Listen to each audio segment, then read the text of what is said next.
అందరికీ నమస్కారం. నేను మీ రవితేజ. మీరు చూస్తున్నారు సిటీ డ్రైవ్ వరల్డ్. మనం ఒక కొత్త కారు కొనక ముందే మనం అక్కడికెళ్ళాలి, ఇక్కడికెళ్ళాలి, ఈ మంత్లో అక్కడికెళ్ళాలి, ఈ నెక్స్ట్ మంత్లో మన ఫ్యామిలీతో రకరకాల ట్రిప్స్ అని చెప్పేసి ప్లాన్ చేసుకుంటూ ఉంటాం కదా! కారు కొన్న వెంటనే 10 రోజులు కాకముందే మీ కారు 2 నెలలు, 3 నెలలు షోరూమ్‌లో ఉంటే మీ పరిస్థితి ఏంటో ఒక్కసారి ఊహించుకోండి. 30,00,000 పెట్టేసేసి కారు కొన్న తర్వాత 3 నెలలు, 5 నెలల లోపే దాదాపుగా 3 నెలల నుంచి 4 నెలలు షోరూమ్‌లోనే కారుంటే ఆ ఫ్రస్ట్రేషన్, బీపీ ఎలా ఉంటుందో ఒక్కసారి ఊహించుకోండి. హైదరాబాద్‌లో ఒక షోరూమ్‌లో ఒక కస్టమర్‌కి ఆయన కూడా ఒక న్యాయవాది అండి హైదరాబాద్‌లో. ఆయనకు ఈ ప్రాబ్లమ్ అని చెప్పేసి అయితే ఫేస్ చేయడం జరిగింది. ఆయన టాటా సఫారీని అయితే పర్చేస్ చేశారు. టాటా సఫారీ పర్చేస్ చేసిన తర్వాత ఏమేం జరిగింది ఏంటనేదైతే ఆయన మాటల్లోనే మనం విందాం. సార్ చెప్పరా? రెడీయా? యెస్. అక్టోబర్ 10th అక్టోబర్ నాడు వీళ్ళ దగ్గర టాటా సఫారీ కొన్నాను. తేజస్విని మోటార్స్ వాళ్ళ దగ్గర కొన్న తర్వాత వితిన్ 10 డేసే బ్యాటరీ ఫెయిల్యూర్తో బండి ఆగింది. అక్కడి నుంచి ఇప్పటికి 5 సార్లు 5 సార్లు బండి ఆగిపోయింది. ఎప్పటికప్పుడు 10 రోజులు, వారం రోజులు, 15 రోజులు తీసుకుంటున్నారు. సరిగ్గా రిపేర్ చేయరు. ఏమంటే నష్టపరిహారం కూడా ఎవరు. కారు ఇది డిఫెక్టివ్ కార్ అయ్యా, ఇది తీసేసి కొత్త కారు ఇవ్వండి, లేదంటే నా డబ్బులు ఇచ్చేసండి, ఎంతో కొంత కొట్టేసి నాకు ఈ కారు వద్దంటే వాళ్ళు ఏమీ చెప్పరు. ఓవరాల్గా ఏం చెప్తారంటే మేము మీకు అడిషనల్ వారంటీ ఇస్తాము, కొంత కాంపన్సేషన్ ఇస్తామంటారు.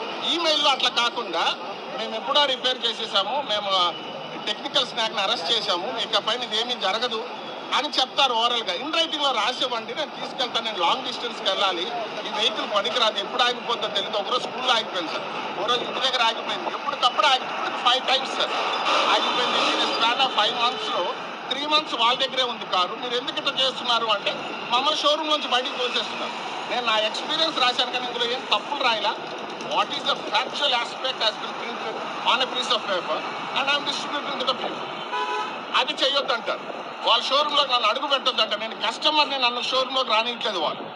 ఏం నా ఎక్స్పీరియన్స్ చెప్పొద్దా మిగిలిన వాళ్ళకి?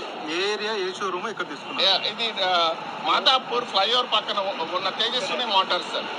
ఇది టాటా మోటార్స్ వాటి తేజస్విని మోటార్స్ అనే డీలర్ సార్.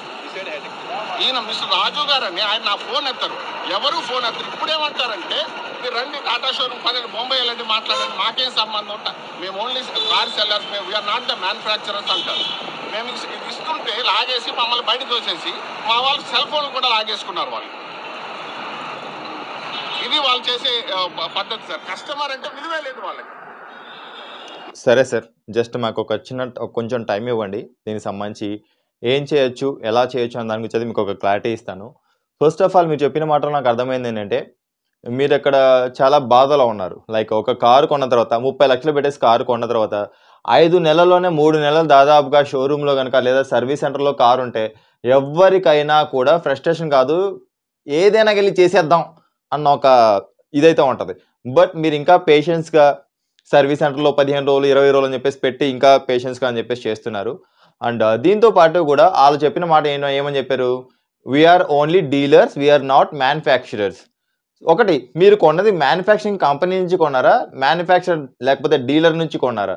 మనం ఒక సబ్బు బిల్ల తీసుకున్నప్పుడు సబ్బు బిల్లకు బొక్క పడితే డైరెక్ట్గా మన షాప్ కీపర్ దగ్గరికి వెళ్తాం, కానీ సంతూర్ సోప్ సంబంధించిన మ్యానుఫ్యాక్చరింగ్ ఎక్కడ ఉంది, మన ఢిల్లీలో ఉందా, పూణేలో ఉందా అని చెప్పేసి వెతుక్కుంటే వెళ్ళాం కదండి. ఎక్కడైతే బొక్కబడిన సోప్ దొరికిందో ఆ సోప్ ఎవరైతే సేల్ చేశారో డైరెక్ట్గా వాడి దగ్గరికి వెళ్ళేసేసి ఏమంటే దీనికి ఇలా హోల్ పడింది, మాకు ఇలా రీప్లేస్ చేయండి అని చెప్పేసి చెప్పడం జరుగుతుంది. అండ్ వన్స్ కార్ రిజిస్ట్రేషన్ అయిపోయిన తర్వాత రీప్లేస్ చేయడానికి ఛాన్సెస్ ఉండవు కాబట్టి తప్పు మీ వైపున ఉంది కాబట్టి మీరేం చెప్తున్నారు, కాంపెన్సేషన్ అని చెప్పేసి లైక్ దానికి సంబంధించిన ఎక్స్టెండెడ్ వ్యారంటీ అని చెప్పేసి మేము కొంచెం ఎక్స్టెండ్ చేస్తామండి, దాంతోపాటు కూడా ఏదైనా లిటిల్ బిట్ కాంపెన్సేషన్ యాక్సెసరీస్ అవి ఇవి అని చెప్పేసి మీకు ఇవ్వడం ప్రొవైడ్ చేస్తామని చెప్పేసి చెప్తున్నారు.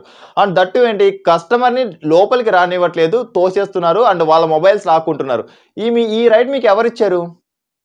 అండ్ ఒకటి గుర్తుపెట్టుకోండి, ఇప్పటికే అంటే నేను ఏ కంపెనీని కానీ లేకపోతే ఏ షోరూమ్ని కానీ నేను ఇక్కడ ఏది కూడా విమర్శించదలుచుకోవట్లేదండి.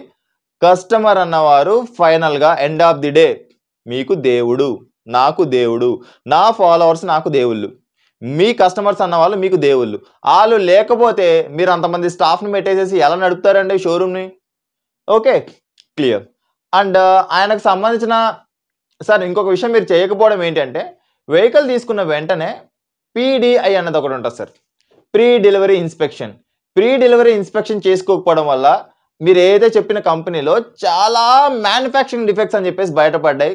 అండ్ ఎన్నో కూడా నేను తీసుకురావడం చెప్పేసి జరిగింది. అండ్ అదే షోరూమ్ వాళ్ళు కూడా నా పైన ఒకసారి కేసు కూడా వేయడం అని చెప్పేసి జరిగింది. ఓన్లీ కస్టమర్ వైపు ఎందుకంటే మీరు కస్టమర్స్ని అలా ట్రీట్ చేస్తున్నారని చెప్పేసి అడిగినందుకు గాను వాళ్ళు కూడా నాకైతే కేసు పెట్టని చెప్పేసి జరిగింది. అండ్ ఆ తర్వాత అందరూ కూడా డబ్బులు కమ్ముడుపోయే పోలీసులు ఉన్నారు కదా, ఆయన అయితే నాకు చాలా పాజిటివ్గా ఆయన సిఏ గారు అయితే రెస్పాండ్ అవ్వడం చెప్పేసి జరిగింది. తర్వాత నాకు దానికి సంబంధించిన అది పక్కన పెట్టేద్దాం. ఒకటి గుర్తుపెట్టుకోండి, కస్టమర్ ఫీడ్బ్యాక్ అనేది మాత్రం సరిగా లేకపోతే మీరు ఏం చేసినా ఎలా చేసినా కూడా ఏం అవ్వదండి. అండ్ సార్ ఒకటి గుర్తుపెట్టుకోండి, ఇప్పుడు మీరు ఏం చేయడానికైతే వీల్లేదు. లైక్ వన్స్ వెహికల్ రిజిస్ట్రేషన్ అయిపోయిన తర్వాత అమౌంట్ అని చెప్పేసి అయితే వాళ్ళు రీఫండ్ చేయడానికి అయితే మీకు ఛాన్స్ లేదండి. If you have any chance మీరు కన్జ్యూమర్ కోర్టుకి అయితే వెళ్ళండి. దానికి సంబంధించి మీకు ఖచ్చితంగా ఏదో ఒక రిజల్ట్ అని చెప్పేసి అయితే వస్తుంది. అండ్ దీంతో పాటు కూడా మీరు ట్విట్టర్లో మీకు చాలా క్విక్గా రెస్పాన్స్ అని చెప్పేసి వస్తుంది సార్. అండ్ ఒకటి ఏంటంటే వీళ్ళు కూడా సర్వీస్ సెంటర్ తరపు నుంచి చేయొచ్చు, మెయిల్ పెట్టేసి సోన్ ఈ వెహికల్లో డిఫెక్ట్స్ అని చెప్పేసి ఎక్కువగా వస్తున్నాయి, దీనికి సంబంధించి ఏం చేయమంటారని చెప్పేసి డైరెక్ట్గా యూనిట్కి వీళ్ళు మెయిల్ చేసేసారు అనుకోండి. మెయిల్ చేసిన తర్వాత వీళ్ళకి ఏదో ఒక రెస్పాన్స్ అని చెప్పేసి అయితే ఖచ్చితంగా వస్తుంది. వీళ్ళు అలా చేయరు, ప్రాబ్లమ్ రెక్టిఫై అయిపోయింది, క్లియర్ అయిపోయింది, అదైపోయింది, ఇదైపోయింది అని చెప్పేసి ఏదో ఒకటి కస్టమర్ని ఇక్కడ ఇబ్బంది పెట్టే ప్రయత్నం చేస్తారు. కానీ వాళ్ళు ఎందుకంటే మార్నింగ్ నుంచి ఈవినింగ్ వరకు కూడా ఎవరెవరు కస్టమర్స్ వస్తుంటారు, కొత్త కస్టమర్ అని చెప్పేసి కొత్త కస్టమర్స్ కోసం పాకలాడతారు. కానీ వన్స్ కస్టమర్ వెహికల్ డెలివరీ తీసుకున్న తర్వాత ఎవడరా నువ్వు అనే విధంగా ఉంటారనమాట. సో దట్ ఇలాంటి పరిస్థితుల్లో మనం చేయాల్సింది ఏంటంటే మీరు ఏదైనా ఒక కార్ పర్చేస్ చేస్తున్నప్పుడు దానికి సంబంధించిన ఫీడ్బ్యాక్ అని చెప్పేసి చెక్ చేసుకోండి. లైక్ ఇంటర్నెట్లో దానికి సంబంధించి బొచ్చెడు దొరుకుతాయి సార్ మనకు. లైక్ కొన్ని పోకొల్లలుగా దొరికేస్తాయి, అంటే కొన్ని వందల వీడియోస్ దొరుకుతాయి. దానికి సంబంధించిన ఫీడ్బ్యాక్ అనేది ఎలా ఉంది, 1, 2, 3, 4, 5, 10 మ్యానుఫ్యాక్చరింగ్ డిఫెక్ట్స్ ఉన్న వెహికల్స్ వచ్చాయి అనుకోండి, దట్ ఈస్ ఫైన్. లేదు 100లో మీకు వీడియోస్ కనిపించాయి అనుకోండి, మీరు ఆ కంపెనీకి వెళ్తున్నారంటే మీ తప్పు. అర్థమవుతుందా? అంటే నేను ఏ కంపెనీకి కూడా ఇక్కడ చెప్పట్లేదండి. ఫస్ట్ ఆఫ్ ఆల్ చూసుకోవాల్సింది ఏంటంటే customer service, after sale service అనేది ఎలా ఉంది. లైక్ మారుతి ఉంది, హ్యుండై ఉంది, కియా ఉంది, లైక్ స్కోడా ఉంది, ఫోక్స్ వ్యాగన్ ఉంది, హోండా ఉంది. ఈ మిగతా కంపెనీస్ అన్నీ కూడా ది బెస్ట్ సర్వీస్ ఇస్తున్నాయి, ది బెస్ట్ సర్వీస్. మరి మిగతా కంపెనీస్ ఎందుకు సర్వీస్ ఇవ్వలేకపోతున్నాయి ఏంటి అని చెప్పేసి అయితే మీరు కింద కామెంట్ సెక్షన్లో కామెంట్ చేయండి. ఇఫ్ ఇన్ కేస్ మీరు కనుక మీ ప్రాబ్లమ్ ఇంకా మీరు నాతో షేర్ చేయాలి, దీన్ని ఇంకొంచెం మీరు ఫైట్ చేయాలనుకున్నట్లయితే కనుక నేను మీకు ఖచ్చితంగా సపోర్ట్ చేస్తాను సార్. My number is 9849375445. ఇక్కడ స్క్రీన్ పైన కూడా డిస్ప్లే అవుతూ ఉంటుంది. ఒకసారి మీరు డైరెక్ట్గా మీరు నాకు కాల్ చేయాలనుకున్నా కూడా కాల్ చేయొచ్చు. కాల్ చేసి మీకు సంబంధించిన ఏదైనా ఉన్నా కూడా నేను ఫర్దర్గా నేను ఏం చేయగలుగుతాను అన్న దాని గురించి కూడా మీకు నేను ఇస్తాను సార్. ఎందుకంటే 30 లక్షలు ఎవరు కూడా ఫ్రీగా రావండి. మీరు ఈఎంఐలో తీసుకున్నా లేకపోతే క్యాష్ పెట్టి తీసుకున్నా కూడా మీకైతే డబ్బులు అయితే ఫ్రీగా రాలేదు, లేకపోతే ప్రింటింగ్ చేసి అయితే మీరు ఎవరికి ఇవ్వలేదు. అదే వాళ్ళు మ్యానుఫ్యాక్చరింగ్ డిఫెక్ట్ ఉన్న వెహికల్ ఇచ్చారు కదా, మీకు ఏదైనా ఒక చిరిగిపోయిన నోట్లు ఇచ్చారు అనుకోండి, వాళ్ళు ఒప్పుకుంటారా? ఒక్క 100 రూపాయల నోటు చిరిగిపోయిన నోటు ఇవ్వండి, రిటర్న్ చేసి సార్ ఈ నోట్ అనేది మార్చేసి 100 రూపాయలు, మీరు 30 లక్షలు 100 రూపాయలు వెనక్కి చేసినా కూడా మ్యానుఫ్యాక్చరింగ్ డిఫెక్ట్ ఉన్న నోట్ అని చెప్పేసి మీకు వెనక్కి ఇచ్చేస్తారు, లేదు చిరిగిపోయిన నోట్ వెనక్కి ఇచ్చేస్తారు. సో దట్ మనం కూడా తగ్గాల్సిన అవసరం అయితే లేదు సార్. ఎందుకంటే మనం లక్షలు పెట్టేసుకుంటున్న కార్ని కొనేసాం కాబట్టి ఇలాంటి పరిస్థితుల్లో మనం ఖచ్చితంగా కన్జ్యూమర్ కోర్టుకి వెళ్ళొచ్చు. అండ్ ట్విట్టర్లో మీ ప్రాబ్లం ఏదైతే ఉందో దాన్ని గట్టిగా రైజ్ చేయండి. ఇక్కడికి వచ్చే షోరూమ్ దగ్గరికి వచ్చేసి మనం చేయడం వల్ల ఏంటంటే లిమిటెడ్ పీపుల్కి మాత్రం, ఒకరికి, ఇద్దరికి, ముగ్గురికి, నలుగురికి, లేదా 10 మందికి మాత్రం తెలుస్తుంది, లేదా 100 మందికి తెలుస్తుంది. మీరు ట్విట్టర్లో డైరెక్ట్గా టాటా మోటార్స్కి ట్యాగ్ చేయండి. అండ్ అదేవిధంగా దీంతో పాటు కూడా మనకు ఏదైతే రోడ్ ట్రాన్స్పోర్ట్ మినిస్టర్ ఉంటారో వీళ్ళందరికీ కూడా ట్విట్టర్లో అందరికీ ట్యాగ్ చేసేసేయండి. మీకు ఎలా రెస్పాన్స్ రాదని చెప్పేసి నేను చెప్తాను. ఇమ్మీడియట్ క్విక్ రెస్పాన్స్ అని చెప్పేసి అయితే వస్తుంది. ఇప్పుడు మనకు కన్జ్యూమర్ కోర్ట్స్ కూడా వచ్చేసాయి. 2 అంటే 5 పైసలు ఎక్స్ట్రా వేసిన బిస్కెట్ పైన కూడా కన్జ్యూమర్ కోర్ట్స్ అని చెప్పేసి రెస్పాండ్ అవుతున్నాయి. అలాంటిది 30 లక్షల కారు పైన మనకు రెస్పాండ్ అవ్వదు అంటే మాత్రం నేను ఇది ఉండదండి. మన ఇండియాలో ఖచ్చితంగా న్యాయం అనేది అయితే బతికి ఉంది. ఇంకా మీరు కొంచెం ఇలా కూడా ఫైట్ చేయొచ్చు సార్. అక్కడికి వెళ్ళేసి న్యూస్ క్రియేట్ చేయడం వల్ల ఏమవుతుందంటే మీరు ఇంకా తక్కువ అయిపోతారు, లోకు అయిపోతారు. అక్కడ లోకు అయ్యే కొద్దీ ఇంకా ఏమవుతుందంటే మీరు హైలైట్ అవ్వడం అని చెప్పేసి జరుగుతుంది. అప్పటి నుంచి మీకు రెస్పాన్స్ అని చెప్పేసి జరుగుతుంది. ఎందుకంటే మీరు ఈరోజు చేస్తారు, మీడియా వాళ్ళు వస్తారు, నెక్స్ట్ డే రారు, మళ్ళీ నెక్స్ట్ డే రారు, మీ ప్రాబ్లంకి సొల్యూషన్ రాదు. దానివల్ల ఏమవుతుందంటే మీరు హైలైట్ అయిపోయి మీకు సొల్యూషన్ దొరకకుండా ఇదే అయిపోతున్నారు, మీరు టార్గెట్ అయిపోతారు. ఫస్ట్ థింగ్ మీరు చేయాల్సిందంటే ఏంటి అంటే డైరెక్ట్గా ట్విట్టర్లో మీరు ట్యాగ్ చేయండి. ట్విట్టర్ నుంచి కూడా సరిగా మీరు ఇప్పటికే దాదాపుగా 5 months వెయిట్ చేశారు, 3 months షోరూమ్లో కార్ని పెట్టేశారు, 2 months యూజ్ చేశారు. ఆ 2 monthsలో కూడా లాంగ్ డ్రైవ్ వెళ్ళడానికి మీ కార్ కుదరట్లేదు అని చెప్పేసి చెప్తున్నారు. ఇలాంటి పరిస్థితిలో ఏం చేయాలంటే ట్విట్టర్లో మీ ప్రాబ్లం ఏదైతే ఉందో వాళ్ళ దగ్గర హిస్టరీ కూడా ఉంటుంది కాబట్టి వాళ్ళు మీ ప్రాబ్లం ఏదైతే ఉందో అది ఒకసారి ట్విట్ చేసేయండి. ఎక్స్లో మీరు ట్వీట్ చేయండి. ట్వీట్ చేసిన తర్వాత లేదు రెస్పాన్స్ రాలేదు అనుకున్న వెంటనే ఏవైతే ప్రాబ్లమ్స్ ఉన్నాయో దానికి సంబంధించిన షోరూమ్ హిస్టరీ తీసేసుకోండి. ఆ షోరూమ్లో కాబట్టి వేరే షోరూమ్కి వెళ్ళేసి హిస్టరీ తీసుకోండి, ఎన్నిసార్లు విజిట్ చేసింది ఏంటని చెప్పేసి తీసుకునేసి దాన్ని ఇమ్మీడియట్గా మీరు కన్జ్యూమర్ కోర్టుగా తీసుకొని 30 లక్షలు పెట్టేసి ఇలా కారు కొన్నాను, నన్ను ఇలా ఇబ్బంది పెడుతున్నారు షోరూమ్ వాళ్ళు, అంటే నేను కొన్నది మ్యానుఫ్యాక్చర్ టాటా మోటార్స్ నుంచి కాదు, టాటా మోటార్స్ డీలర్ దగ్గర నుంచి కొన్నాను, డీలర్ నాకు దీనికి సంబంధించిన రెస్పాన్సిబిలిటీ అని చెప్పేసి అయితే మీరు కన్జ్యూమర్ కోర్టుకి వెళ్ళిన వెంటనే, ఎందుకంటే మీరు కూడా స్వయాన న్యాయవాదే కాబట్టి మీకు నేను సలహా ఇచ్చేంత వాడిని అయితే కాదు, ఐ థింక్ మీకు అన్నీ కూడా తెలిసే ఉంటాయి. మీరు అక్కడికి వచ్చేసి మీడియాతో చేయడం వల్ల ఎటువంటి రెస్పాన్స్ అయితే రాదు సార్. ఒక రోజు 2 రోజులు మాత్రం చూస్తారు, లైక్ చేస్తారు, కింద కామెంట్ చేసి వెళ్ళిపోతారు. ఒకటి గుర్తుపెట్టుకోండి, మీకు నిజంగా దానికి సంబంధించిన సొల్యూషన్ కావాలంటే మాత్రం మనకున్న ఒకటి కన్జ్యూమర్ కోర్ట్ అండ్ ఎక్స్ అండి. ఈ రెండింటిలో మీకు క్విక్గా రెస్పాన్స్ వస్తుంది, ఎందుకంటే కొన్ని కోట్ల మంది చూస్తారు.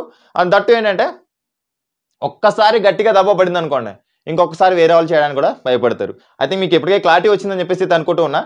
ఒక్క విషయం గుర్తుపెట్టుకోండి, మీరు ఏదైనా ఒక కారు కొంటున్నప్పుడు pre delivery inspection is the mandatory అండి. ప్రీ డెలివరీ ఇన్స్పెక్షన్ చేసుకుంటున్నప్పుడు ఇప్పుడు ఏం చేస్తున్నారంటే షోరూమ్ వాళ్ళకి సంబంధించి మాకు సంబంధించిన ప్రీ డెలివరీ ఇన్స్పెక్షన్ చేయడానికి కూడా కొంతమంది ఉన్నారండి. మా వాళ్ళు పీడిఏ చేస్తారు, 1000 రూపాయలు తీసుకుంటారు, 1500 తీసుకుంటారు అని చెప్పేసి దొంగ తాళాలు చేసి దొంగతనం చేయమని చెప్పేసి ఇస్తామా అంటే వాళ్ళ తరపు నుంచి వస్తున్నారంటే వెహికల్లో ఏ మ్యానుఫ్యాక్చరింగ్ డిఫెక్ట్ ఉన్నా చెప్పేస్తారా చెప్పండి, చెప్పరు కదా. So that PDI pre delivery inspection is the mandatory. మీకు తెలియలేదనుకోండి ఎలా చేసుకోవాలి ఏంటని చెప్పేసి కూడా మనకు యూట్యూబ్లో చాలా వీడియోస్ అని చెప్పేసి ఉంటాయి, పిన్ టు పిన్ చెక్ చేసుకోండి. వాళ్ళు పీడిఏ చేయడానికి కూడా కొంతమంది ఏంటంటే లైక్ రిజెక్ట్ చేస్తారు, అంత టైం పడుతుందా, ఇంత టైం పడుతుంది, తొందర చేయండి సార్, తొందర చేయండి. మీ వెహికల్ని 30 లక్షలు పెట్టేసుకుంటున్నప్పుడు మీరు 30 లక్షలు వాళ్ళకి క్యాష్ పే చేసినప్పుడు 100 సార్లు కౌంట్ చేసుకుంటారు, మీరు 30 లక్షలు ఇచ్చారా లేదా, దొంగ నోట్ ఏమైనా ఉందా, దాంట్లో ఏమైనా సిరిగిపోయిన నోట్ ఉందా అని చెప్పేసి. అదే విధంగా మీ కార్ని చెక్ చేసుకున్న రైట్ మీకు ఖచ్చితంగా ఉంటుంది. బిఫోర్ ఎటువంటి సిగ్నేచర్ చేయకముందు మీ పేరు పైన ఎటువంటి డాక్యుమెంట్ అనేది కూడా ఆ వెహికల్ సంబంధించి క్రియేట్ అవ్వకూడదు. క్రియేట్ అవ్వక ముందే ఈ ప్రీ డెలివరీ ఇన్స్పెక్షన్ అని చెప్పేసి మాత్రం చేసుకోండి. అండ్ ఒకటి మీకు సంబంధించిన కార్ రిలేటెడ్ ఇలాంటి ప్రాబ్లమ్స్ ఏమైనా ఉన్నా కూడా మీరు నాతో షేర్ చేయండి. ఇది మనకు సంబంధించిన ఫాలోవర్స్ షేర్ చేద్దాం. అండ్ దీంతో పాటు కూడా లైక్ ఏమవుతుందంటే మరికొంతమంది అవేర్నెస్ అని చెప్పేసి క్రియేట్ అవుతుంది, వారు కూడా కార్లు కొనేప్పుడు ఎలాంటి జాగ్రత్తలు తీసుకోవాలనే దాని గురించి కూడా అందరికీ క్లారిటీ వస్తుంది. మన ఛానల్ యొక్క ముఖ్య ఉద్దేశం ఏంటి, అవేర్నెస్ అనేది క్రియేట్ చేయడం అండ్ పీపుల్ని ఇబ్బందులు పడుకోకుండా జాగ్రత్తగా చూసుకోవడం అనమాట. సో ఐ థింక్ మీకు ఈ వీడియో క్లారిటీగా వచ్చిందని చెప్పేసి అయితే అనుకుంటున్నా. అండ్ ఈ వీడియో కనుక మీకు నచ్చినట్లయితే లైక్ చేయండి, అదేవిధంగా మీ ఫ్రెండ్స్ అండ్ ఫ్యామిలీ మెంబర్స్ కూడా షేర్ చేయండి. అండ్ ఇలాంటి ప్రాబ్లమ్స్లో కనుక మీకు కూడా ఉంటే ఇక్కడ స్క్రీన్ పైన కనిపిస్తుంది కదా, ఈ నెంబర్కి డైరెక్ట్గా మీరు నాకు కాల్ చేయండి. ఏ షోరూమ్కి ఏ కంపెనీకి దేనికి కూడా భయపడుకోకుండా ఎటువంటి ప్రమోషన్స్ చేయకోకుండా డేర్ అండ్ డాషింగ్గా చేయగలిగే కెపాసిటీ గట్స్ నాకైతే ఉన్నాయి. అండ్ మీరు రెడీ అయితే మాత్రం నాకు సంబంధించిన డీటెయిల్స్ అని చెప్పి షేర్ చేయండి. వన్స్ వీడియో పోస్ట్ చేసిన తర్వాత డిలీట్ అవ్వడం అయితే జరగదు. అండ్ మీకు అది ఖచ్చితంగా ప్రాబ్లంకి సొల్యూషన్ అని చెప్పేసి అయితే వచ్చే విధంగా మనం ఫైట్ చేద్దాం. So thanks for watching, bye. Seat belt ధరించండి, హెల్మెట్ ధరించండి, సురక్షితంగా ప్రయాణించండి, ఆమ్లెన్స్ దారి ఇవ్వడం మాత్రం మర్చిపోదు. Please don't drunk and drive. బోలో భారత్ మాతాకి జై.